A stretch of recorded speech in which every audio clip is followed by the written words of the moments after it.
Assalamualaikum and good morning to everyone. Today we are very lucky to have accumulated in this forum with a very hot topic on the worldwide phenomenon of video games, a title pros and cons of playing video games among young people. So before we start, I am Nur Atira binti Nurihan as your moderator for today. We'll introduce all of you with our panelists for today. So our first panelist is Professor Dr. Nur Hafiza, who is a lecturer from Greenwich University, University of Greenwich, Malaysia, who has researched gaming for their students. So, Prof, how are you today? I am very fine and feeling happy to sit in this forum with a full audience, and thank you for having me as one of your panel. Thank you, Prof. You look very beautiful today with the batik baju kurung. So next, we also have Madam Shahira, a successful businesswoman who has 3 children. So, hello, Madam Shahira. You look very great today. Yes, thank you. I'm very glad to join this forum and give the opportunities to give some experience. For sure, Madam Shahira will share her own experience as a 21st century mom about video games. So lastly, I think young people must know the winner of the PUBG Global Championship in the female category, Miss Afina, a gamer who also scored in academics. Hello Afina, how are you today? Thank you, Miss Atira. Hello and hi everyone.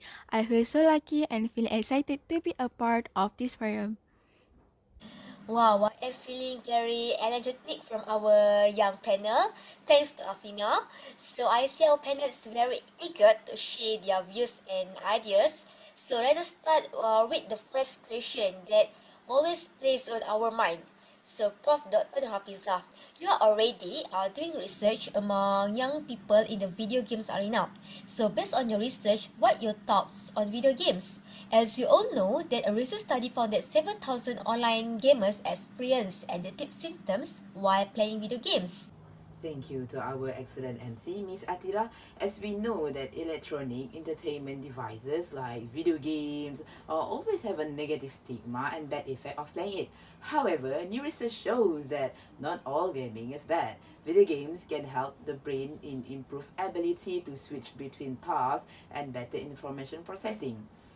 These tasks, including driving, typing, or performing manual duty with your hands to professional skills like doing surgeries. These improvements were confirmed by a study from 2007, if I'm not mistaken. The study found that surgeons who play video games regularly had higher accuracy and could complete tasks faster than non-gamers.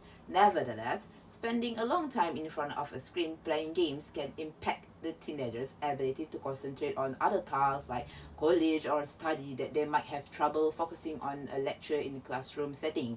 Plus, when playing video games, the eyes tend to become locked in to the screen. This could make it difficult for the eyes to focus easily on other objects, even long after the video game is turned off. And for your information, extensive viewing of the game screen can lead to eye discomfort, blurry vision, and headache, since too much exposure from blue light, especially at night, that can be disruptive to sleep rhythms.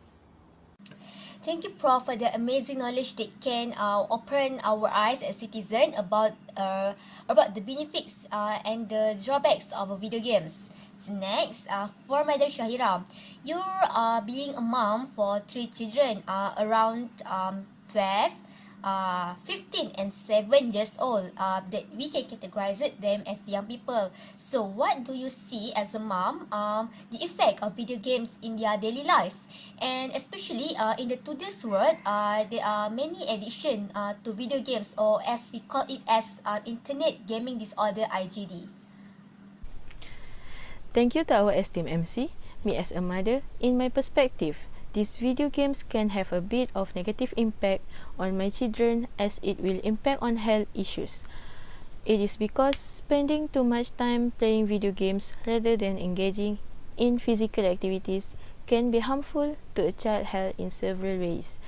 If a youngster does not get out and socialize in the actual world, their cognitive development may be harmed.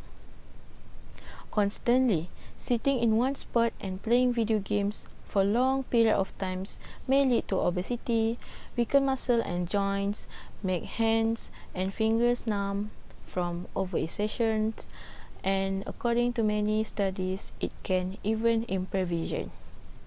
My children's behavior at home, based on my experience with them, one of my children's visions has also begun to deteriorate. When looking at distant object, for instance, the vision begins to blur. They also communicate less at home. I discourage my child from playing these video games because they have a negative impact on my children, and I don't want my children's vision to deteriorate as a result of playing video games.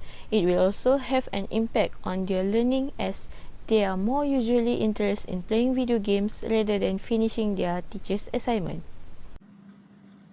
Oh, I see. It's very scary how the video games can ruin young people's daily life if we do not set a limit while playing video games. Thank you, Madam Shahira, for your experience and your perspective about the video games. So next, Afina, you are a gamer, right? So you should know that the community will view as a maladjusted if you enjoy the intricacies of sophisticated of video games compared to the other activities. So, what is your opinion about this as a gamer student? Thank you, Miss. Contrary from the personal narrative of my life as a gamer student, I want to talk about the vastness of the game world that adults do not explore. Gaming actually brings a lot of benefits to the student, especially for their education. Shooting games were created to improve brain agility, while simulation games were to sharpen strategies. And most of the games make students practice really important executive function skill that some kids didn't fully develop in early childhood. So let us go deeper into the people who play video games. Madam Shahira, based on your experience, as you already shared with all of us in this forum, do you agree with the statement from Professor Dr. Hafiza about gamers' injuries? For example, eyes, because I already read in an article published by Harvard University stated that vision problems are common complaints among gamers. What do you think about this? From my point of view of my children, I agree with Prof. Dr. Hafiza say that when playing video games, the eyes constantly change focus, causing eye fatigue, blurred vision, and headaches as a result of too much blue light exposure from the gadget. Most young individuals, for example, play video games at night and in gloomy locations. It might cause headache and cause eye pain. This is extremely harmful to their eyes. This issue concerns me greatly as it pertains to my children because healthy eyesight is critical for their future, such as when they drive later. As a result, I am less welcoming of my children or young people playing video games because that might cause vision problems, such as myopia.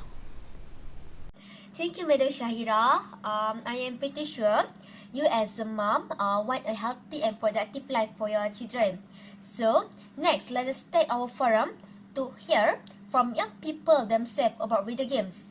Miss Afina, look at all of the research and the experience from Professor Dr. Hafizah and Madam Shahira.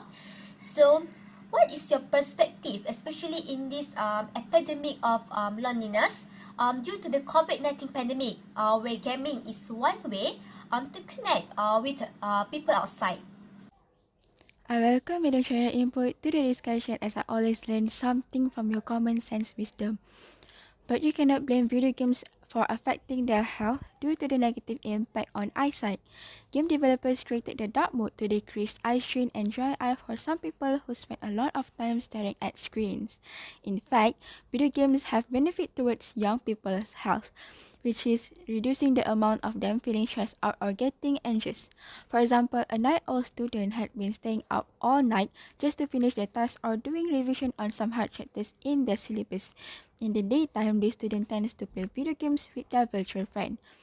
Of course, after a lot of time was spending on studying, students deserve to give themselves a self-reward. For your information, game is able to build good friendship with people from countries around the world.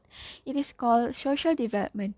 Students just need to be social when playing games in match, and indirectly they'll be able to create communication between players. Parents should start seeing video games as a learning material for the youngster, because by playing games they can gain leadership skills, problem solving, creativity, or maybe use it to improve their English language and social skills. Plus, there's some video games that use history related. This will help the player to understand more about histories and some cultures. I'm actually quite a fast learner, so I jot down all the necessary notes during my online classes. But doctor, can you help by giving some advice to the student out there for the proper way to arrange their time with gaming and studying based on your experience?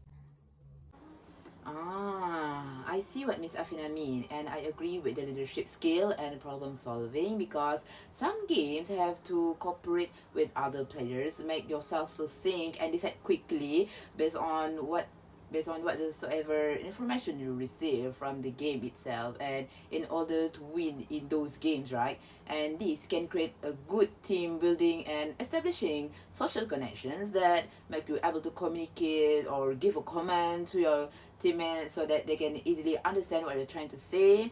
And as far as I have observed my students, a lot of them spend less time in gaming room because they're taught that the more they are closer to distractions, the more these things attract them to play it.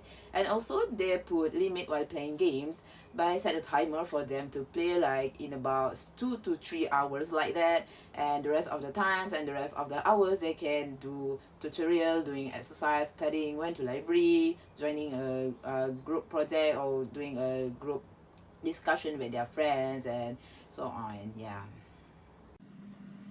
Thank you for the great sharing, Professor Dr. Hafizah and Miss Apina. Finally, we have arrived at the end of the program for our forums today. So we can conclude that video games has both sides, pros and cons. I think in this forum, we can conclude that if young people does not set a limit while playing video games and does not have enough observation from their parents, it can lead to the bad effects. For example, for their healthy, especially for their eyes, and then can lower their deeper concentration, especially in their focus. So, in other hand, we cannot blame on the other side of the video games, because as a young people, like Miss Afina said, if you can control it with a very many technologies such as night mode version and setting a timer while playing video games, the effect is good, which is we can especially the young people, especially the young people can being more multitasking, good at communication after playing video games. So I think that is for now. Thank you for our 3 brilliant panelists. They can share their time and their knowledge. So thank you everyone for joining to the forums. See you again next time. Bye.